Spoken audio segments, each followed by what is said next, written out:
Okay, let's go.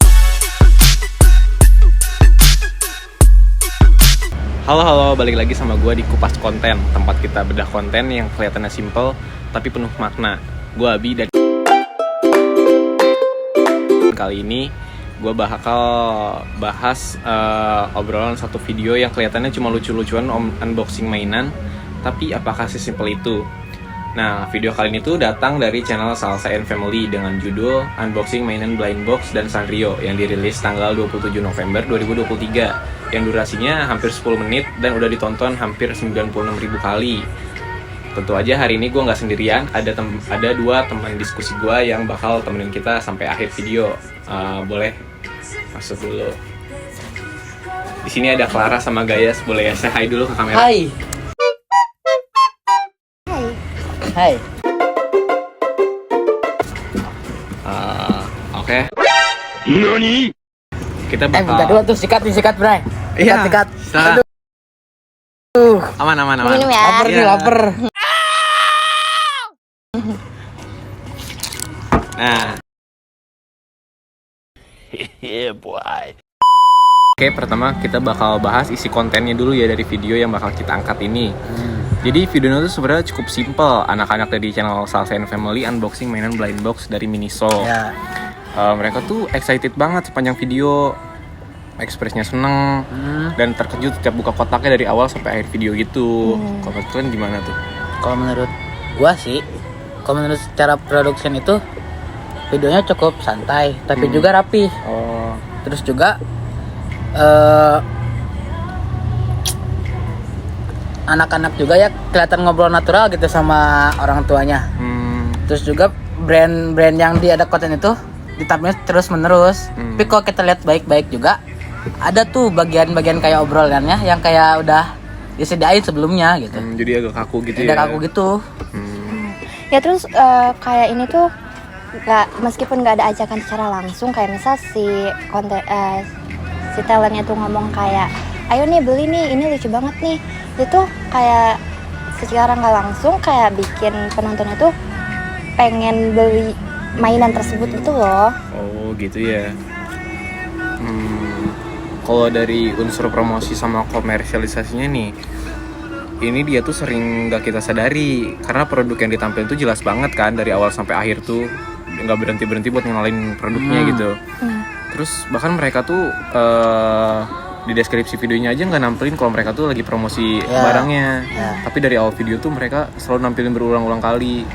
Selalu kayak ngasih ajakan sebenarnya. Ya.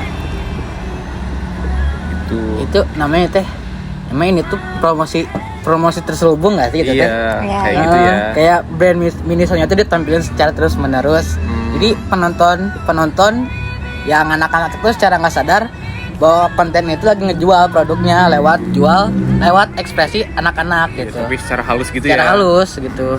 Terus ini juga tuh termasuk komersialisasi fake makular gak sih? Kayak contohnya tuh ini tuh promosi yang dibalut aktivitas sehari-hari, tapi itu misal kayak contohnya tuh main bareng keluarga gitu loh, Iya. tapi padahal itu udah jelas ada promosi produk tersebut gitu gak sih? Gue juga sih ngerasa kalau ini tuh bisa nyasar ke gaya hidup konsumtif. Jadi anak-anak itu cara nggak sadar itu mikirnya gini, kalau aku punya barang itu kayaknya aku seneng deh, happy kayak anak-anak kayak gitu, kayak di video itu kayak gitu maksudnya. Jadi tanpa sadar tuh anak-anak yang nonton jadi terbawa suasana, jadi pengen beli juga gitu ya. Ya begitu. Kita lanjut ya dari etika dan dampak buat anak yang sebagai penonton itu ya. Ya. Oke, kalau gitu kita masuk ke segmen terakhir ya.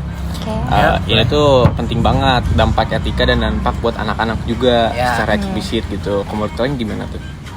Kalau menurut gue sih nggak ada kepaksaan atau kekerasan langsung ya, tapi anak-anak tuh yang disayangkan di sini tuh anak-anak tuh dijadiin konten utama gitu loh, kayak jadi kayak kita tuh mikir ini anak tuh beneran lagi main atau emang lagi bekerja tapi dibalutin dengan kata-kata main gitu. Ya. Jadi dia nggak bisa ngebedain ya kapan main sama kapan kerjanya gitu dia ya. nggak bisa bedain benar. Gitu. Kalau menurut gue sih kalau dari segi penontonnya ya, target pasarnya itu penonton. Yang utamanya itu anak-anak. Jadi konten itu disesuaikan buat anak-anak gitu. Jadi secara tidak langsung gaya hidup konsumtif itu terbentuk dari video itu gitu. Gitu. Iya. Itu kenapa literasi media tuh penting, karena kita tuh nggak bisa cegah anak-anak buat nonton, tapi kita tuh bisa ngebantu mereka buat paham bahwa nggak semua video itu merupakan hiburan gitu kan. Ada contohnya kayak promosi ini gitu. Gitu. Oke, jadi dari satu video unboxing aja kita bisa lihat banyak hal tersembunyi ya.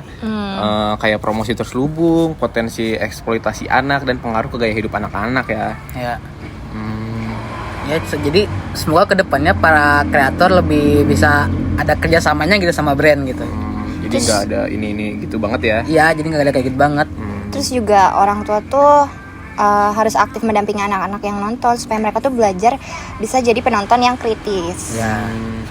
Oke, bener banget nih. Terima kasih ya buat Gaya sama Clara udah datang ke sini jadi narasumber. Dan buat yang dengerin juga, sampai jumpa di episode selanjutnya. Bye-bye. Bye. Okay, let's go.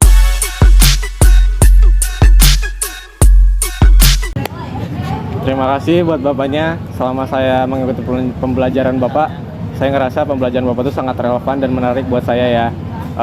Terutama saat kita membahas media-media baru yang ada sekitar kita. Tapi kalau waktu diskusi di kelas tuh menurut saya kurang ya untuk orang-orangnya, karena masih diambil sama mahasiswa tertentu doang. Jadinya yang lain belum kebagian buat ngasih pendapat pribadinya tentang pembelajaran Bapak. Itu sekian dari saya. Kalau dari saya, terima kasih ya Bapak sudah membimbing kami selama 1 semester ini. Pembelajaran Bapak tuh sangat menyenangkan dan menambah wawasan. Kalau dari saya, terima kasih Bapak udah selalu semangat mengajarnya. Dan terima kasih juga, pokoknya semangat panjang umur buat Bapak. Hidup Amin. mahasiswa. Hidup mahasiswa. Dadah Bapak.